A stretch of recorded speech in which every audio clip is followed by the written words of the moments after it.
Hey, what's going on, everybody? It's me again, Golden Blue Dude, and if you haven't already, go ahead and hit that like and subscribe button. I do college football videos every single day. I did a video the other day about the playoff expanding to 12 teams, and I got a lot of questions on the actual process. Well, today they kind of gave us access to what the process might look like, and it could be approved as soon as June 27th. To be honest with you, I think it's a bit of a mess. So it's a 12-team model. It will feature 6 of the top conference champions and 6 at-large bids. And then on top of that, the top 4 conference champions will get a bye week. In the first round, the 5 seed, the 6 seed, the 7 seed, and the 8 seed will get a home playoff game. I think this is putting just a little too much emphasis on conference championships. To me, it sounds like the winner of the Power 5 conference championship games gets an automatic bid into the playoffs and probably will host a home playoff game. Honestly, to me, this seems like a way for them to not have to think at the end of the year.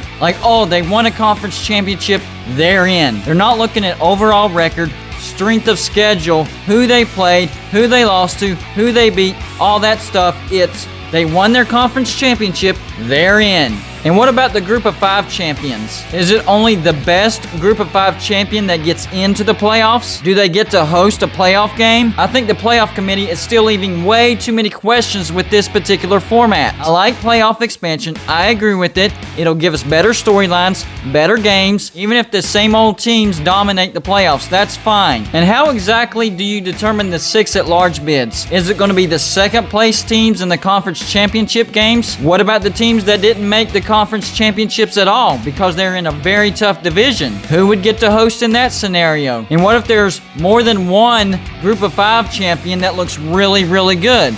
Do they get in? Do they get to host a playoff game? This is way too open-ended for me. They need to come out with specific guidelines, not just top 6 conference champions, 6 at-large bids, and the top 4 conference champions get bye weeks. That really doesn't really say all that much other than conference championship, conference championship, conference championship. That is what they're focusing on. And what about whenever a 2 or 3 loss team happens to win a Power 5 conference championship game? That does happen. Are they going to get to host a home playoff game over a team, let's say, that didn't even get to make their Power 5 championship game but had a better record? I just think this makes the playoff committee look even more incompetent. They can't come up with specific guidelines. It's just conference championships. That's what they're focused on. I don't know what else to explain to y'all. This is going to create a lot of chaos, a lot more questions, but I will say this. It's probably going to be entertaining. So if that's what you're going for, you will get entertainment. I guarantee that. Also, will this go into effect this year? The next year? When the current contract is up? When is it going to actually go into effect? I know they said it's going to be approved on June 27th, but when could it go into effect? That's another question. So y'all give me your opinion.